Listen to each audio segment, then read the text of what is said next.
Hello बच्चों, आज मैं बात कर रहा हूँ नीट PYQ 2022 इलेक्ट्रिकल रेजिस्टेंस से क्वेश्चन है। ये भी आपको नीट 2022 का ही क्वेश्चन है। ऐसा क्वेश्चन थ्योरेटिकल क्वेश्चन है ये वाला। As the temperature increase the electrical resistance.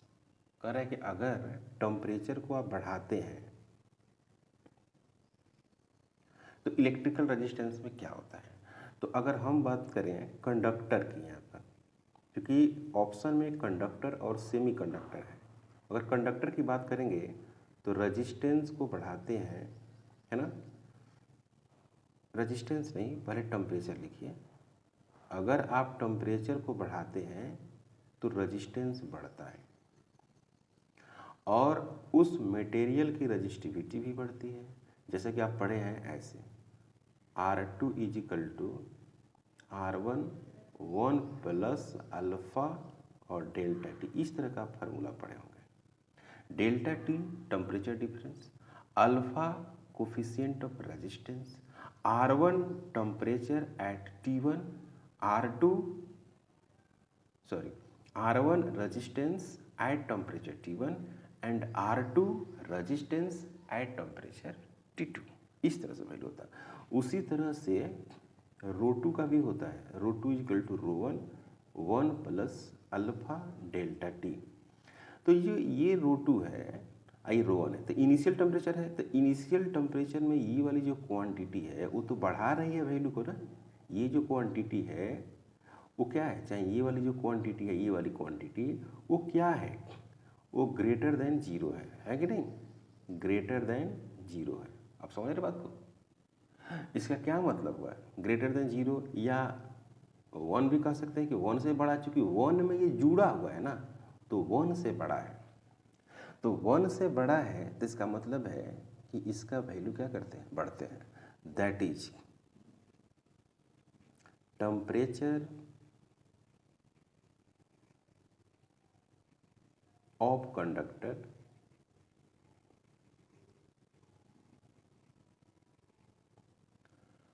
the temperature of conductor increase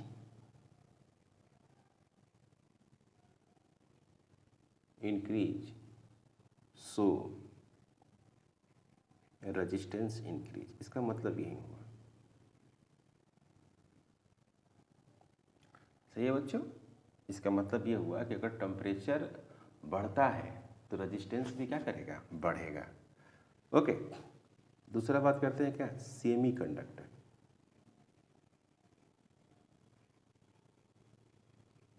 तो सेमी कंडक्टर में होता क्या है कि टेम्परेचर अगर बढ़ाते हैं तो एक्चुअली जो रेजिस्टेंस है वो क्या करता है, घटता है। रजिस्टिविटी भी क्या करती है, घटती है। तो इसकी जो फार्मूला होती है R2 = R1 1 minus alpha delta T होता है। इस तरह से होता है। फिर ρ2 = क्या होता है बच्चों, ρ1 1 माइनस अल्फ़ा डेल्टा टी होता है। इस तरह से होता है। सेमीकंडक्टर का मतलब हुआ टेम्परेचर बढ़ता है तो रेजिस्टेंस घटेगा, रजिस्टिविटी भी घटेगी और इस तरह से आ जाएगा। That is temperature increase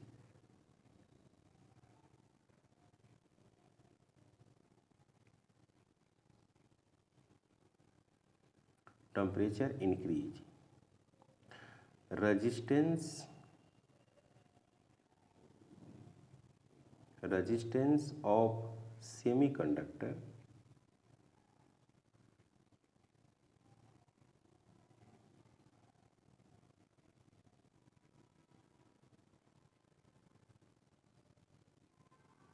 decrease. तो ऐसा ऑप्शन आपको इसमें चेक करना है।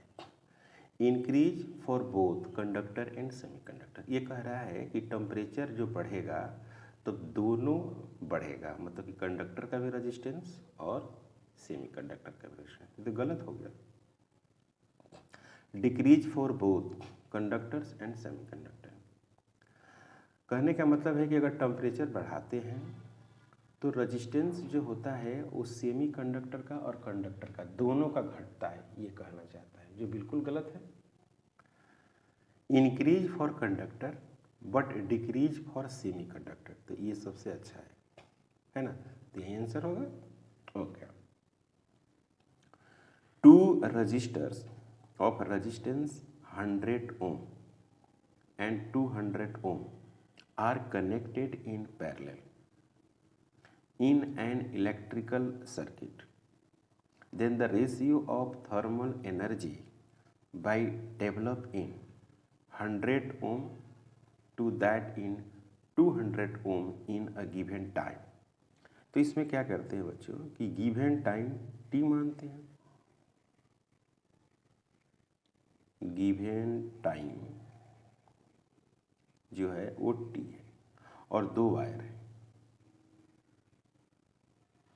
और कैसे जुड़ा हुआ है, पैरेलल में, है ना,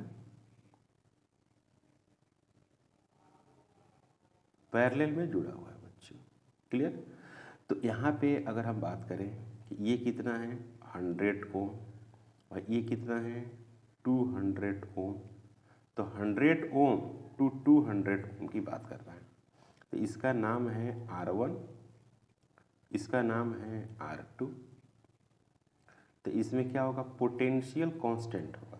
तो जब भी आप फार्मूला लगाएंगे वो पोटेंशियल कांस्टेंट वाला फार्मूला लगाएंगे। जैसे कि ये वाला फार्मूला देखे होंगे, H equal to V² divide बटे R इंटू टी, ऐसे। तो पोटेंशियल कांस्टेंट हो गया, रेजिस्टेंस वेरिएबल हो गया। उसी तरह से H2 इजिकल टू लिखेंगे V² डिवाइड बटे R2 इंटू क्या टी। तो ये हो गया क्या, H1 डिवाइडेड बटे H2, H1 डिवाइडेड बटे H2 equal to V² into T divided बटे R1, V² into T divided बटे R2, ये हो गया। और ये कैंसिल हो जाएगा, तो आपको क्या मिलेगा, R2 डिवाइडेड बटे R1। बहुत कठिन नहीं है, बस आपको तरीका यही मालूम होनी चाहिए कि जब इसको पैरेलल में जोड़ने की बात कर रहा है, इसे कह रहा है कि पैरेलल में जोड़ना है, तो पोटेंशियल को कांस्टेंट कर देना है। अभी नहीं कि करंट की बात करने लगेंगे, फिर कंफ्यूजन हो जाएगा। तो यहाँ पर हो गया आपको H1 डिवाइडेड बटे H2 equal to R2 divided बटे R1, और R2 को हमने दिया है 200 और ये है 100, तो ये मिलेगा क्या, R2 डिवाइडेड बटे H1 डिवाइडेड बटे H2, और इसकी वैल्यू जो है 2/1, तो आएगा आपको H1 ratio H2 equal to 2:1 answer. Clear है, यहाँ तक कोई डाउट? क्वेश्चन काफ़ी इम्पॉर्टेंट है, काफ़ी अच्छे क्वेश्चन हैं, थ्योरेटिकल क्वेश्चन भी है। क्लियर। चैनल पर नए हैं प्लीज़ सब्सक्राइब करें, शेयर करें। Thank you.